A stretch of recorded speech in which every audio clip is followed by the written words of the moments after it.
Okay, so for anyone who doesn't know me, I'm Stephanie Cha, and this talk is the incidence, implications, and management of post-op AFib. In this talk, we will review the natural progression of post-op AFib, primarily following non-cardiac surgery, discuss what guidelines there are and evidence for prevention and treatment therapies, and we'll see how these are actually quite limited, and then review the few tools we do have for assessing the risk-benefit of starting anticoagulation in these patients, which I think is probably the most challenging piece of this. So I always like to start with a case. And again, as I mentioned in my talk yesterday, don't worry, I won't ask anybody for any of these answers to the questions that I will pose to you, but I think it helps to sort of think through some of these issues. So here we have a 72-year-old man who was post-op from a Whipple for pancreatic cancer. He's got the medical history that you see here, which does include high blood pressure, diabetes, obesity. He was a smoker, and some remote cardiac history. He had an MI a number of years ago that was managed medically. On post-op day one, a rapid response team is called for tachycardia. When they arrive to the room, he's reading the newspaper in bed, but his vital signs are shown here. And he does, in fact, have an irregular tachycardia around 130 with some relative hypotension and new oxygen requirement. Here's his EKG, which does confirm a narrow, complex, irregular rhythm. So when it comes to post-op AFib following elective non-cardiac surgery, which of the following are true? It occurs in over half of patients. It occurs independently of type of surgery. It's rarely associated with recurrent AFib. It's not associated with long-term sequela, or none of the above. And the answer is none of the above. And let's go through some of this data. So when it comes to the epidemiology of post-op AFib, it's very widely variable in how it's reported, anywhere from just under 1% to almost 30%, but in the largest reviews, probably around 3 to 4%. And it probably is under-recognized and diagnosed. If you think about it, for asymptomatic patients to be recognized, they have to be monitored or on telemetry post-op, and many of our patients are not. When it happens, it usually occurs by post-op day 4. It often self-resolves, but not always. And it is more common following certain types of surgery. So it does appear to be surgery dependent, with thoracic surgery, major abdominal surgery, and vascular surgery being the biggest culprits. There are predictive models and risk factors that might help us identify who's more likely to develop AFib, and we'll talk about that a little more. So when it comes to predictors, this data comes from a sub-analysis of a really large trial called the POISE trial that we'll look at a little bit later. But the authors were able to identify 2 categories of risk factors for post-op AFib, particularly age and type of surgery that the patient underwent. And we can see that they then developed a scoring system that then translated to that patient's risk of clinically important new AFib, which they defined as either symptomatic AFib or requiring treatment. And so we can see that the older you were, the higher risk you were, and that if you had intrathoracic surgery, you were at greatest risk. And again, this excluded cardiac patients. And so we can see for our patient who is 72, having just underwent abdominal surgery, he's a risk category of 3, which puts him at about a risk of 3% or so for new clinically important AFib. Why is it important? Just a brief review. AFib is one of those tachyarrhythmias that we can see a lot of beat-to-beat variability in our physiologic response. For instance, our diastolic filling, coronary blood flow, and myocardial oxygen demand. In addition, AFib can present as bradyarrhythmias, which we all know can lead to reduction in cardiac output. Perhaps one of the biggest pieces is the loss of atrial contraction, especially in patients with diastolic dysfunction who are really dependent on their atrial kick. And the other major consequence is that with this quivering atrium, we see left atrial appendage stasis, or sometimes clot formation, which is really the dreaded complication that can then predispose them to thromboembolism or stroke. Okay. Mechanisms. I thought this was a really nice graphic. This particular graphic looks at cardiac surgery patients, but it highlights some interesting concepts, which is that our risk for post-op AFib is a combination of the chronic factors or medical conditions a patient comes into surgery with, plus the acute factors or stressors of surgery itself. So if you look at patient 1 in the green compared to patient 2 in the red, patient 1 doesn't really have a lot of medical comorbidities, just hypertension. So they operate at a baseline pretty far below that AFib threshold, which is that blue line. Then they go through surgery, which comes with the oxidative stress, noradrenergic activation, inflammation, so that their risk does rise, but they don't surpass that AFib threshold. Meanwhile, patient 2, you can see, has acquired a lot of comorbidities, and they're operating just kind of underneath this idea of an AFib threshold, such that the surgery itself and the acute exacerbants let them surpass that threshold very easily. There are long-term sequelae with post-op AFib, and that includes recurrent AFib. So in almost 20% of cases, those patients continue to have a problem with AFib. Major bleeding, this is really in the context of initiating anticoagulation. Long-term mortality at a rate of 3x. I mentioned thromboembolic events, strokes at a rate of 4x, and cardiovascular complications seen here. In addition, it's a pretty big burden to the healthcare system. Length of stay is increased by almost a quarter for patients who develop AFib, and the cost increases at least $4,000 per patient. So let's talk about therapies, preventative and treatment. So when it comes to preventative management, what should that include? Beta blockade, statins, electrolyte repletion, all of the above, or none of the above? And the idea here is that we do a lot of these things, but there's pretty limited data for it. So here is that POISE trial that I mentioned to you. It was probably one of the largest perioperative trials, looking at over 8,000 patients undergoing elective non-cardiac surgery. They were randomized to either getting a pretty big dose of metoprolol, 100 milligrams extended release versus placebo.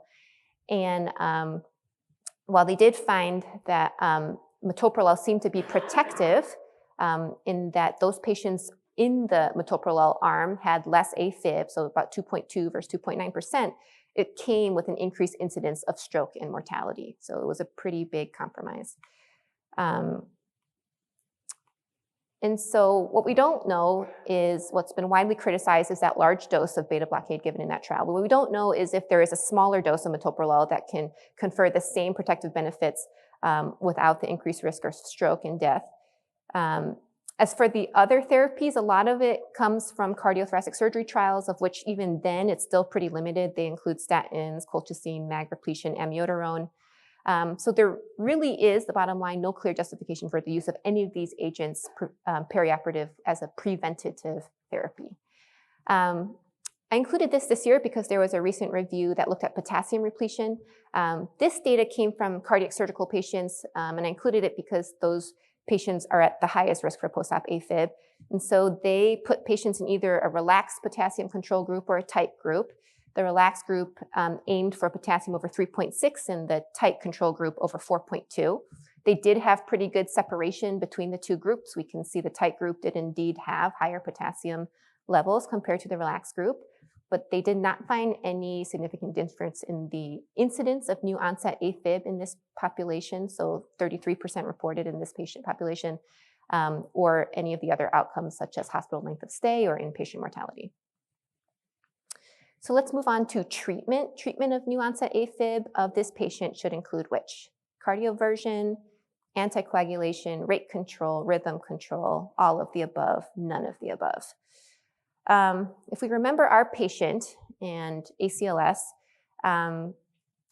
we know that the main decider is whether or not they're hemodynamically stable. So do they have signs of new hypotension, decreased loss of consciousness, shock, chest pain, et cetera, in which case we would not delay immediate synchronized cardioversion. But if those are not present, we have some more time to confirm rhythm and decide if any medical therapies are warranted. So the AFFIRM trial was a really large trial, over 4,000 patients, that looked at the question of specifically rate versus rhythm control. These were patients with medical atrial fibrillation, so actually excluded surgical patients. And those in the rate control group were targeted for heart rates less than 80 at rest and less than 110 with exertion, which was defined as a 6-minute walk test. They found no difference between the two groups in 5-year mortality and many of the other outcomes looked at, but the rhythm group did have more hospitalizations for adverse events that included pulmonary events, GI events, bradycardia, long QTC, among others. And so many of the guidelines that have been developed since then have argued that rate control is good enough in these patients, but I think what we have to remember is that, again, it excludes surgical patients, yet it continues to serve as a bedrock for how we manage them. So in summary, if the patient has AFib and is hemodynamically unstable, we would cardiovert them. Otherwise, we could consider initiating rate control. The most common agents used are beta blockers or calcium channel blockers. Amiodarone, which is often utilized, especially in the cardiac surgical patients, is another therapy, although there's limited evidence for it. Okay, this is my favorite part of this talk, but also I think the hardest is, should we anticoagulate this patient post-op day 1 from a Whipple? A, no, he's at low risk for thromboembolic events. B, no, his recent surgery is a contraindication to anticoagulation. C, yes, he's at high risk for thromboembolic events. Or D, still not sure. And I think there is still a lot of controversy in this patient population here, these surgical patients knowing what to do. This graph came from a study looking at patients post-CAB. It was a pretty large study, over 10,000 patients. They found that when compared to controls in the medical population, so those with non-valvular AFib, the surgical patients had less risk for thromboembolism, recurrent AFib, and death. So maybe it seemed that their risk for stroke in the post-op period was less. What's even more interesting, and I think we can all relate to this, is that the surgical patients were way less likely to be discharged on anticoagulation by the time they left the hospital. Only 8% of those patients left on anticoagulation versus almost half of the patients in the medical group. So when it comes to tools for helping us decide who to put on anticoagulation, who not, the two best tools that we have in the medical population are probably the CHA2DS2-VASc score and the HAS-BLED score. The CHA2DS2-VASc score helps us determine what the patient's annual incidence of thromboembolism or stroke is by summing up the risk factors that you see here. And then based on that score, there is the associated incidence, annual incidence of stroke. And so it's usually recommended with a score of 2 to 3 to begin anticoagulation. The HAS-BLED score, very similar, is also an acronym. There's a sum total or score that's given to the patient based on whether or not they have these risk factors, which include high blood pressure, abnormal renal or liver function, bleeding tendency. So I think this is kind of controversial, but I think includes our surgical patients, labile INRs if already on warfarin, advanced age, or drug and alcohol use.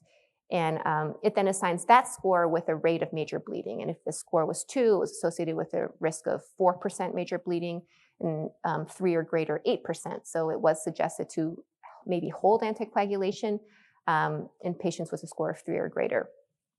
And when it comes to surgical patients, there isn't a lot more, but there is one large Canadian study which looked at over 20,000 post-op patients following non-cardiac surgery.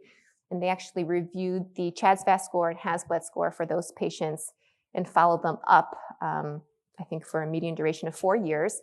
And they found that for each CHA2DS2-VASc category, there was a significantly less incidence of thromboembolism in the post-op patients. And as far as major bleeding, it was actually pretty similar. So when should we anticoagulate? So again, the guidelines that we have say that if they're in AFib for over 48 hours, we should consider starting anticoagulation. But again, this is extrapolated from the medical population.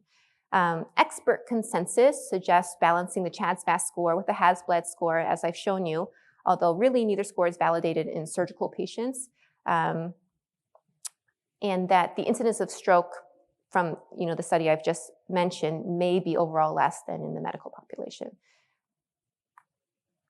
So as far as therapies for AFib, this came from that same sub-analysis of the POISE trial, which looked at the most common agents given. And I think we can identify, most commonly we put people on beta blockers, calcium channel blockers, antiarrhythmics like amiodarone, as far as blood thinners, aspirin, Plavix. And I thought this was really interesting here, where they looked at patients by CHA2DS2-VASc score and what our practice was. And again, sort of confirmed that we don't often put these patients on anticoagulation by the time they leave the hospital. So if you look at that rightmost column, patients with a score of 3 only about less than 10% actually leave the hospital on anticoagulation, even with that, intermediate or high CHA2DS2-VASc score. So in conclusion, it is hard to know what to do about these patients, but we know that it's not an uncommon problem. We see it a lot, and it's probably still underreported for the reasons mentioned. New onset AFib might actually carry lower thromboembolic risk in the post-op patients, but we still don't have really any established preventative measures for treating it, either preventatively or treatment. And so it can still be a very challenging issue that we have to take on a case-by-case basis. And this is my contact if anybody has any questions for follow-up.